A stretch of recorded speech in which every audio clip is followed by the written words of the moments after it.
Tapi kalau misalnya kita lebih dari 50%, possibility-nya tuh dikit banget Mas Benedict untuk naik increase 50%. Ini sih kayak sebenarnya setiap perusahaan tuh punya budget ya Mas Gilman ya untuk hire orang gitu kan. Dan di posisi tertentu itu juga punya budget gitu. Nah, gimana caranya biar kita tuh sebenarnya bisa negosiasi offering ini, tapi bisa kita manfaatkan sebaik mungkin gitu, semaksimal mungkin gitu offeringnya. Karena kan kita juga pasti kan nggak tahu budgetnya, kantongnya perusahaan untuk posisi ini tuh berapa sih sebenarnya. Tapi kan yang kita bisa tahu hanya kita menjual diri sama ekspektasi kita aja berapa gitu kan. Siapa tahu ekspektasi kita malah masih di bawahnya perusahaan gitu. Ya kan? Atau ekspektasi kita malah mungkin ketinggian, jadinya kita nggak diterima atau gimana kan gitu. Benar. Oke. Very good question. Like you said, we never know their budget seperti apa, karena it is sensitive information dan it is not wise to share them with the candidate, gitu kan. Yang bisa kita lakukan adalah we test the water, kita dancing, kita dansa gitu, kita nari gitu, kita kasih satu gerakan, kemudian dia balas gerakannya kayak gimana.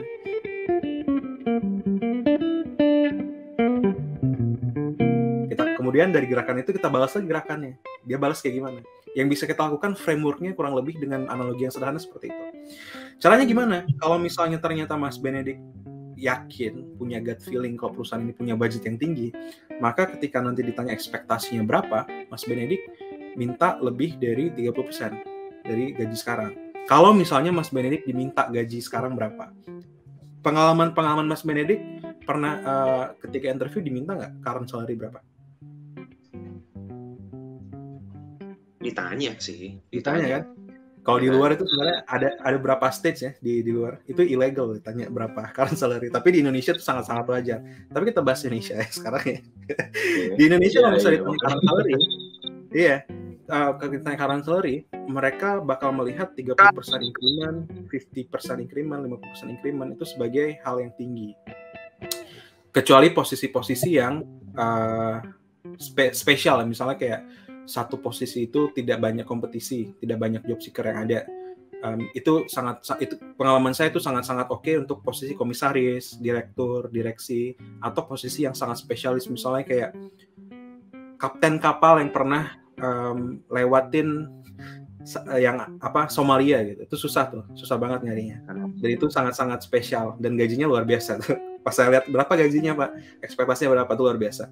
Yang ketiga adalah satu programmer yang mempunyai programming language yang sangat-sangat langka di Indonesia. Dan bahkan kalau misalnya kita outsource dari luar, dari India, dari Filipina, dari Vietnam, itu harganya tinggi banget.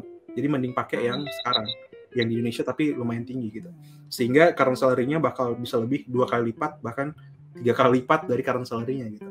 Itu bisa. Tapi balik lagi ya, itu adalah special case. Kalau in the general case, kita bisa minta 30% sampai 50% increment. Kalau misalnya kita tahu perusahaan ini adalah perusahaan yang punya budget yang tinggi.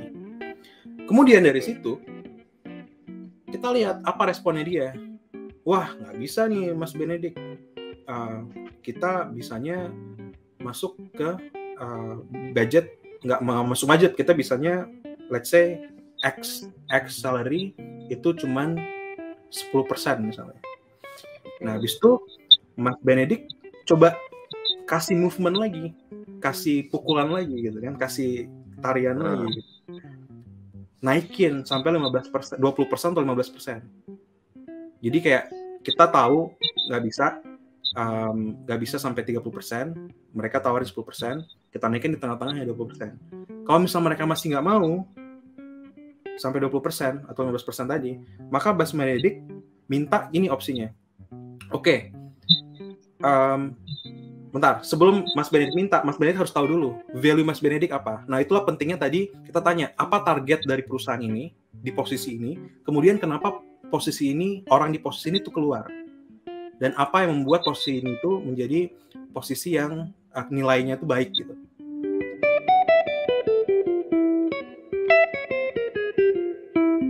di pertanyaan nanya kayak gitu, karena kan salary negotiation tuh di tahap paling akhir ya harusnya ya. Iya. Ketika kita tahu posisi ini tuh apa yang di value, kemudian kenapa orang ini keluar, kemudian ya dua itu ya. Dari data dua itu, Mas Benedik masukin ke pengalaman yang Mas Benedik punya. Misalnya let's say nyambung gitu kan dengan yang value-nya dan kenapa orang itu keluar. Karena let's say nggak punya komunikasi yang bagus, atau let's say nggak bisa manage project dengan organize, atau let's say yang value yang paling tinggi adalah dia bisa menghasilkan 10%, dia bisa men-save 10% budget lah, I don't know gitu ya.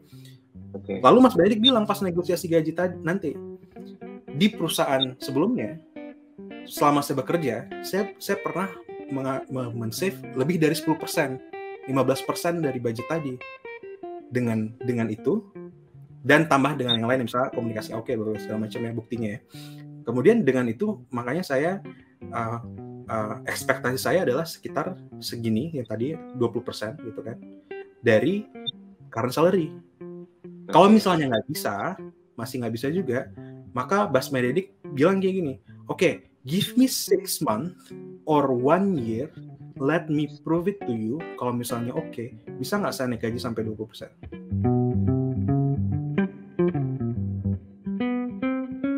Sekarang oke, use your offering 10% naik.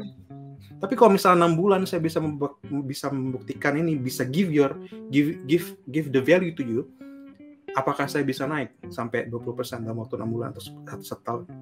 Gitu. Itu opsi pertama yang bisa Mas Benedik pakai. Opsi kedua, Mas Benedik mainin di benefitnya. Kan salary itu bagian dari compensation kan. Compensation itu ada salary dan benefit. Benefitnya dimainin, misalnya cutnya dibanyakin, atau punya budget untuk I don't know, pulsa dibanyakin, atau punya apa yang lain lah yang bisa dimainin di situ gitu.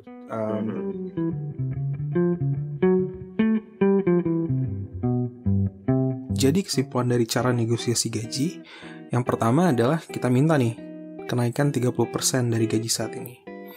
Yang kedua, kita harus tahu value diri kita. Tapi kita sebelumnya harus tahu dulu beberapa info. Yang pertama adalah apa target kita di posisi ini. Kemudian kenapa karyawan di posisi ini sebelumnya keluar. Nah, dua hal itu sangat penting untuk melancarkan proses negosiasi.